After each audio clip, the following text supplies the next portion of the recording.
A man in desperation, can't you help the situation? Love it. Yeah, going back to what you were saying about confidence, I think that plays such a huge part because it's like we are the crowd, innit? Yeah. And we all have our fans. We all have the people that we come to listen to.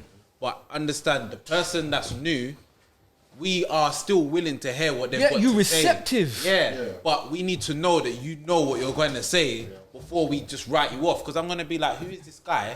But then when he comes with confidence, I'll be like, okay, cool, we've got something here. Yeah. As opposed to, who is this? Nah, he looks, come on. I want to listen don't to it. believe him. Yeah, exactly. Who's next? Exactly. Even if he's good, it's like, nah, who's next, man?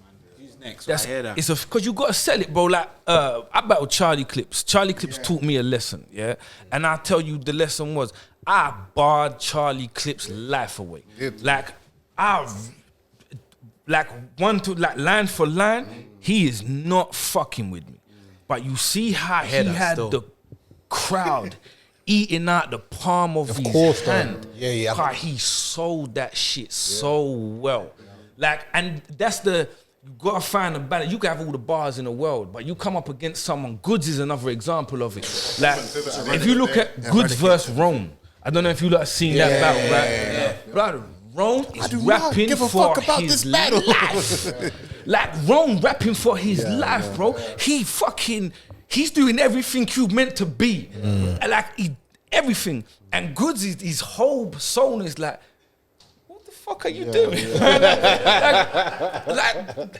might as well give a fuck about this battle. You might as well have been tap dancing or like there's a million things you could have been doing, and I don't even care, bro.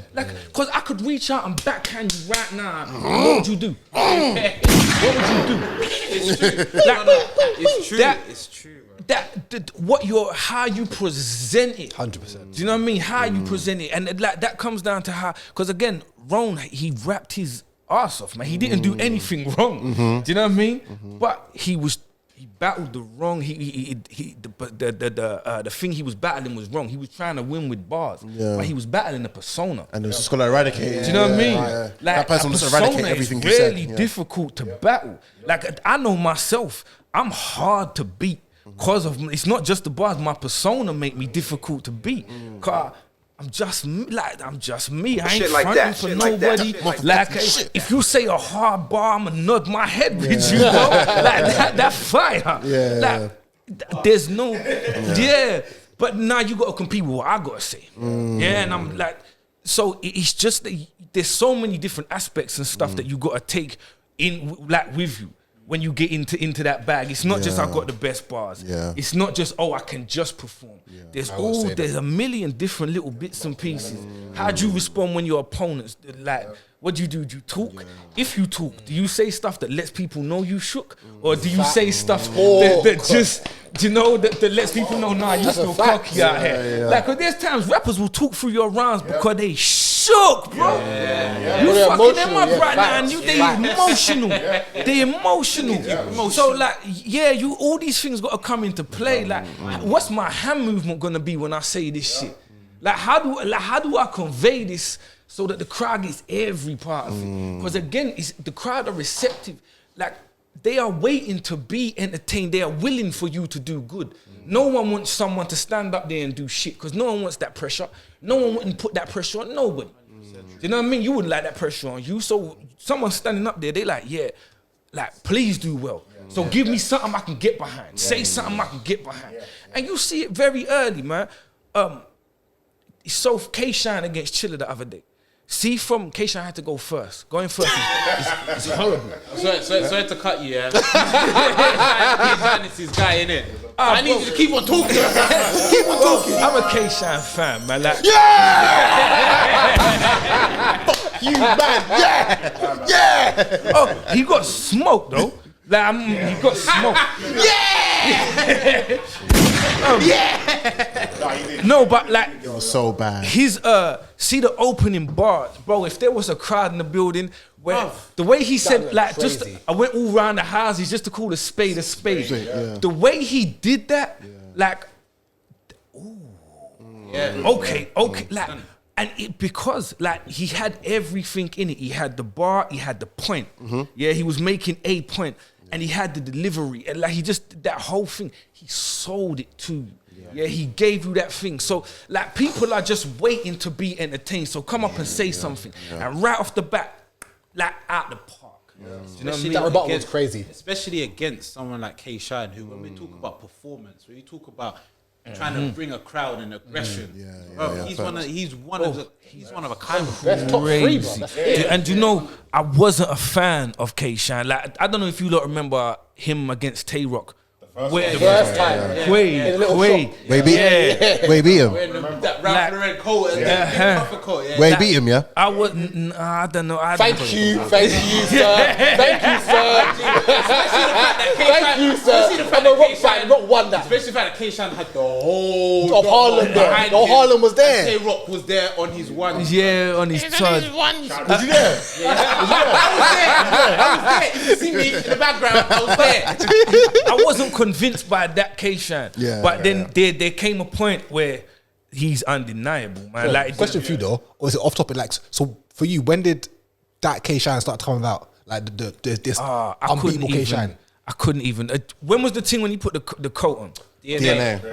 Professor Shine. Yeah, I think probably around that period. It might have been around, like he found out how to marry everything, and then he does this. He punches relentlessly. Momentum.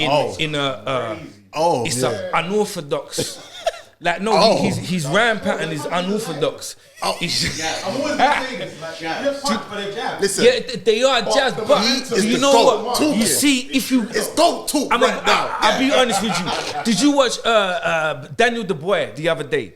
Get his fucking eye bone shattered by the jab. Yeah? Like, it was a non-stop jab. Because you see, if it's relentless, yeah, that's enough to fuck somebody up. It's true, you said that. When the momentum is going and going, you can't stop it. And It's like an avalanche. he's relentless, man. Like he throws them from funny places, man. Like Quill from, he's another one. He throws punches from funny places. Like where Soon come here to the roof. I'm a big Quill fan, man. I'm a big Quill fan. But he throws unorthodox punches. The punch is not where you think it's going to be, and the ram pattern's not where you think it was supposed to go. Like. And K-Shine does that relentlessly. So, like, that's hard to beat. Yeah, it's hard to beat. And Chilla beat it. It's totally unorthodox. But I agree with I agree with everything he said. Yeah. because That's what K-Shine does, man. Nitty punches unorthodox. You're not talking about Nitty right now. But you bang on Nitty, another one. Nitty, another guy who does it, man. And who, do you know one of the, I tell you one of the most effective punchlines is punches that people can't predict. So if you pick a punch, if you pick a rhyme scheme, I can't think of one. I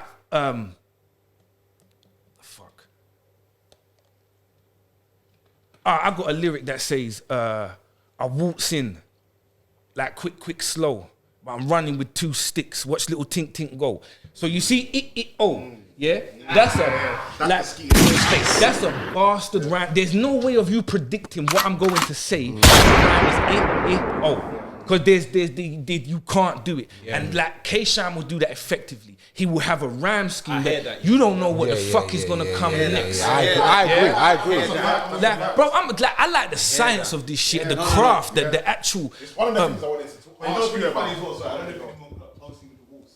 The way you move it. No, because it's waltz in, so it is. I think the pattern of the waltz is quick, slow. But to waltz in somewhere means you come in confident. Like, so I waltz in. That's the double. The intricacies of it is your rhyme scheme was of the waltz. Yes. But only those who understand what the waltz is will be like, ooh, okay. I was giving you your props. Yeah, no, I appreciate it, bro. But that's what I'm saying, though. You see, in terms of like how you construct your shit. Yes. Like that's a big part of it. You gotta be able to, because you notice. You ever watch Mook versus Jay Mills? Mook is predicting a lot of the stuff Jay Mills gonna say. Mook is a bastard for it. He would do it to try and throw you off. Chilla's good at it too. Chilla can predict what you're about to say. So my thing is like pick something that, what's coming here, man? Like, what's coming next? Because if you can do that, it's doubly difficult. Charlie Clips and Hollow the Don is a the Hollow Yeah. one. My man, you just married exactly. See the exact point I'm making. So no matter how good Clips is or was or how he did it, because of how he rhymes, it's really easy to see what he's gonna say there. It's proper simple. Like when I watch a lot of battles, I'm very much hearing what's coming. I'm like, that's it. Okay, he's gonna say that. Yeah. And it's like, it makes me think, okay, that was a very good idea, or come on, man. Yeah, Is that what you're gonna because do? sometimes you can predict. Yeah, You can predict like 2 bars into a scheme. 100%. Especially if like you're looking at the rhyme pattern and then he said that and that connects, and this is the rhyme pattern, so he must gonna say this next. Like this is gonna be the punch, and then lo and behold, boom, boom, boom, boom, boom, there's the punch, and you could see it coming because you knew what the scheme was and you knew what the rhyme pattern was. So there was a limited amount of things that rhyme with it. So them punches out of left field are the that's the shit that get you like. Even the Tay-Rock thing, trying to buckle up the belt, like the action made it like it's not a great bar. Yes. Right? It's not it's in terms of what you're writing it's not a great bar. But what I'm saying is you couldn't like one, you didn't know that was what he was gonna rhyme. 100%. Yeah, 100%. no way. And then with the action that he put into it, that's a shutdown moment. Like what the fuck? That's why, Insane. That's why, like, on like a caffeine setting, that's not gonna work. No, I'm saying, like, the crowd that went bananas. Like, ridiculous. No, bruv, there's certain, like, there's things you need a crowd for, man. The quiet room setting is for the rappers. Let's talk about that. Yeah, because I wanted to ask you a question. Because Yes and when I no. was looking into, before they said we were going to do it today, amongst other things, you're one of the best punchers just out there, just one of the best punchers. I don't want you to like give away the secrets of the format, but just how do you come up with some of these things? Like, what's the process? How does it work for you to come up with these punches? Because some of them are just crazy. I don't know. It's like it's an ad. Do you know what it is? It's an ad there. The other day I dropped that stadium status thing. I don't know if you have seen it, but there's a line where I said, "You are not near. I'm on a level you are not near. Please reflect. On the face of it, I'm God tier. Jesus wept." Like Ridiculous. so. Shit like that. I need that. And again. Another one. Marco. I mean, So Tony's punches, bro. you see, like Best, bro. it's. Some of the best. It just occurred to me like the two things came together: God tier and Jesus wept. Like that is self-explanatory. Yeah. But it's just like one of them things where you hear it and you'll say, "Well, why didn't I think of that? Why didn't I think of that?" God tier, Jesus, it's the same thing. It's the same thing. But it's just an idea, and how do you craft that idea to make it as concise as possible, to make it as impactful, like shorten it, cut it down, and just I put it into one line here. I have this because that's a haymaker right there. If you take 4 bars to explain some shit, it might have an impact. But if you do it in 2, that leaves you another 2 bars to have another haymaker right after, so you can just hit like Big K's good at it. Big K will rap. Big K And punches. his first line is a setup, and then the next 3 are fucking punch. B Magic is another one. Like it's a setup and then 3 punches in a row. In terms of a 4-bar thing, but like so, just you look at a scenario and think, okay, how do I marry that and that? Because I can see it, but how do I put it together? And that's where I think that's where the craft lies, and that's where the challenge is in making a great punch. Yeah, because it's very hard, but there's very few that do it so well. That's why I wanted to ask thank that you, question. man. Like, just, what's the But format? the thing is, it's hit and miss. Like I said against Clips, I said, what did I say? You hit a wall from an eastern block. This checkpoint, Charlie. Now, I'm from East. Yeah, the Berlin Wall was divided into Eastern Bloc and the Western Bloc, right? I'm from a block over East. So you hit a wall from an eastern block. That's Checkpoint Charlie. To go from the east to the west, you have to go through a place called Checkpoint Charlie. The event was called Checkpoint, and I was battling Charlie Clips. So you see that in one line, Triples. I won't care if you like it or not. Hit the buttons. Hit the buttons. One more. Like interesting, in one line, it's That's mad. it marries everything that I want. Like, it's just, here's the thing, I'm battling a guy called Charlie at Checkpoint, and I'm from East. Well, there's a place called Checkpoint Charlie, and it divided East from West, and it was a wall. So like, and to hit a wall means that you can't go no further, right? Like, so you just kind of, I don't know how to explain it. You just look at the similarities between that thing and that thing, and you say, how do I put this together and marry it as concisely and clearly as I possibly can? One of the most punch-heavy battles, sorry to cut you off there, I've seen was is it Soul? Yeah. That battle against, like 8-9 years, what, 2012 now? I don't even know. Years back. But even then, we had things like, what did he say about, this is the medium we're at to back. This is the medium to battle with, so this is a seance. Something like that. I fucked it up, but... Who said that? You from the first... Something like that. I fucked it up. You said it way better than that. But... Yeah, do you know, I'll be honest, I remember literally 5 bars of my entire career. You just get them off and then do you know what? We did, I battled Shotty, and then Norbs came over, right? About 3 days after I battled Shotty, and I took him to the pub. It was me, Snoop, shout out Snoop, gift to the gab, no loose chat.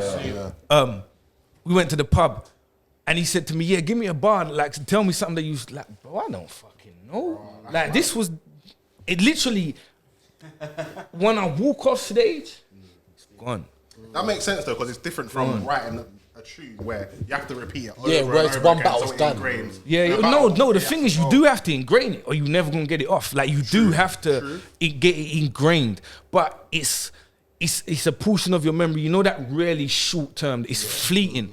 Like, for me personally, like, it's that little much space, and then it just goes. It's gone. It's like cramming for an exam. Yeah, and like, because I don't write my third mostly till the day before, it goes in and then goes straight out, because I didn't really have that much time to. Is that just a norm to you? I was gonna say, Is that a bad habit? Or is that just... It's an awful habit. It's awful. But no, I generally write my third in the day before.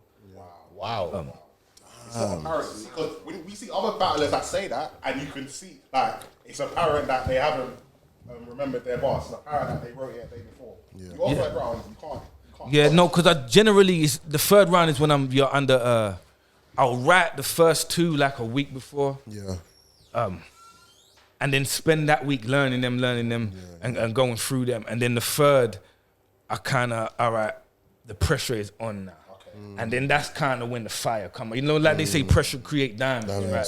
So like, when I'm under that pressure, it's one of the reasons I leave it so late. It's because I work better under pressure. Like, I can pull the shit out of the hat. Like I did, you know, Linda? She's big in battle rap. Linda. She's got a podcast, Pod Have Mercy. But I did her podcast the day before I battled Serious. The day before I battled Serious Jones. We need to talk about I'm a man in desperation. Can't you help the situation?